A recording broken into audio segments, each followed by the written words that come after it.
1 April 2023ला Maharashtra शासनाच्या TC विभागानं आदेश दिल्याप्रमाणे हा एक कागलचा खाजगी RTO चेकपोस्ट सुरू होणार होता.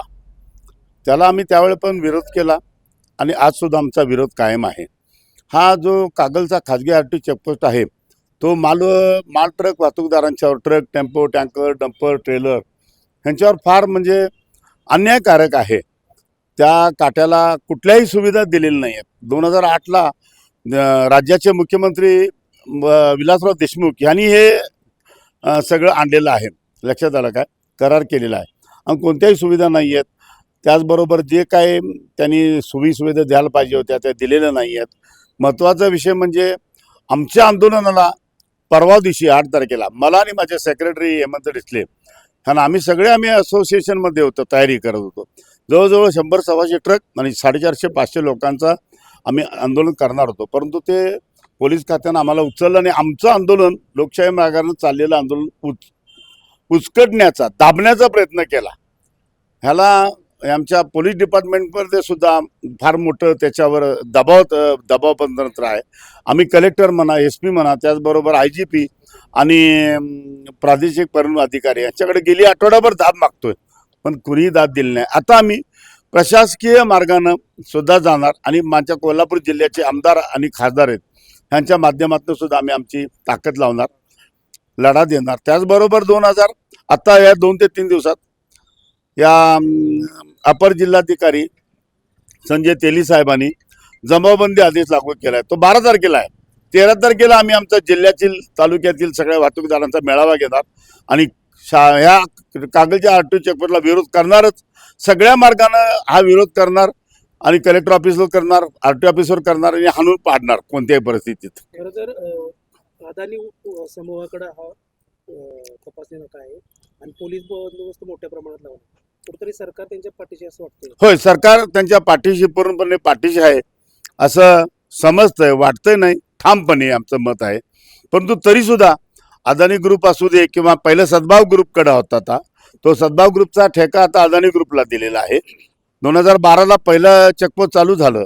एकूण 23 चेकपोस्ट आहेत, 21 चालू आहेत. कोल्हापूर जिल्ह्यातला आणि सिंधुदुर्ग जिल्ह्यातला बंद आहे. आम्ही हा चेकपोस्ट चालू होऊ नये म्हणून आमच्या हाडाची खडीने रक्ताचं डांबर करणार आणि Kolhapur district lorry operator association शेवटपर्यंत प्रशासकीय मार्गानं, त्याचबरोबर राजकीय मार्गानं, त्याचबरोबर कोर्ट कचेरीच्या माध्यमातून त्यांना आम्ही लढा देणार आणि हा बंद करणारच. आम्ही लोकशाही मार्गानं काटा बंद व्हावा यासाठी आंदोलन करत होतो, परंतु ब्रिटिश पॉलिसी वापरून आदल्या दिवशीच आम्हाला उचलून आमचं आंदोलन पूर्णपणे दाबलेलं आहे. आमचा याला विरोध का आहे? कारण हे खाजगीमध्ये केलं जाणार आहे. काठ्यामध्ये यांच्या जिथं आत्ता चालू आहे तिथं काट्यामध्ये यांच्या प्रचंड तफावत आहे आणि त्या तफावतीमुळे भ्रष्टाचाराला वाव आहे. 1 किलोपासून 1 टनापर्यंत जर ओव्हरलोड गाडी आली 26,000 रुपये फाईन केला जाणार आहे. आणि त्या जरी आमचे ओव्हरलोड नाही, माझी गाडी 31 टन पास करते आणि 30 टनच माल भरले, माझे पेपर सगळे ओके आहेत, तरीसुद्धा 218 रुपये काट्याचे माझ्याकडून ते घेणार आहेत. आणि त्या बदल्यात कुठलीही सुविधा आम्ही जी मागितलेलीच नाही. उदाहरणार्थ काय, मी जे काय खाल्लेलंच नाही पण त्याचं बिल द्यायचं आहे. थोडक्यात हा प्रकार आहे. तर तो पूर्णपणे गाडीवाल्याच्यावर अन्यायकारक आहे. आणि ड्रायव्हरला लागणाऱ्या सुविधा तिथं एकही नाही. परवा कलेक्टर साहेबांनी सांगितलं तर सुविधा पूर्ण करा आणि मग काटा चालू करा. परंतु त्याला त्यांनी वाटाण्याच्या अक्षरं लावलेल्या आहेत आणि हा टोल नाका चालू करून पूर्णपणे आमच्यावर अन्याय केलेला आहे. हा टोल नाका कुठल्याही परिस्थितीत बंद झाला पाहिजे. आता जिथं काटे चालू आहेत तिथं राजरोजपणे 10 टन 20 टनाच्या ओव्हरलोड गाड्या सेटिंग करून, म्हणजे काट्यात आणि तिथले जे फंडर आहेत त्यांच्यामध्ये सेटिंग लावून आत्ता राजरोजपणे येतात. पण जी गाडी पैसे देत नाही त्याच्याकडून हे 1 किलो किंवा 50 किलो 100 किलोसाठी फाईन मारून 26,000 रुपये वसूल केले जाणार आहेत. त्यामुळे पूर्णपणे भ्रष्टाचार इथं पूर्ण फोफवणार आहे. तर तो आमच्यावर अन्यायकारक आहे. मी Prakash Kesarkar, all India motor transport congress new Delhi संचालक. आमचा या गोष्टीला विरोध म्हणजे आमचा कागलसाठी म्हणून हा विरोध नव्हे.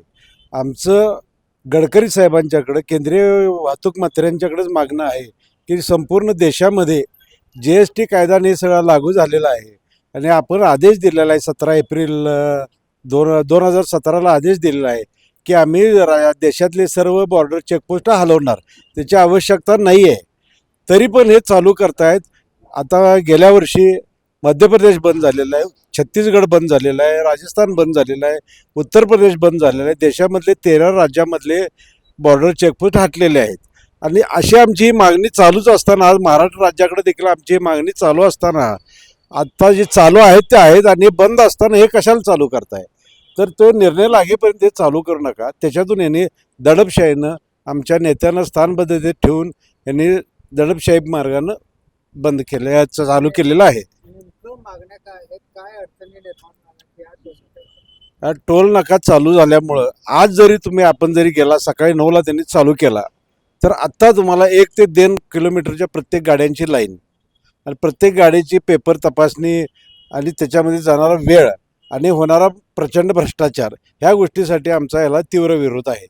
प्लस काट्याचे पैसे RTOचे प्लस आमचं डिझेलचे जाणारे जादा पैसे वेळेचा अपव्यय यासाठी आमचा सक्त विरोध आहे.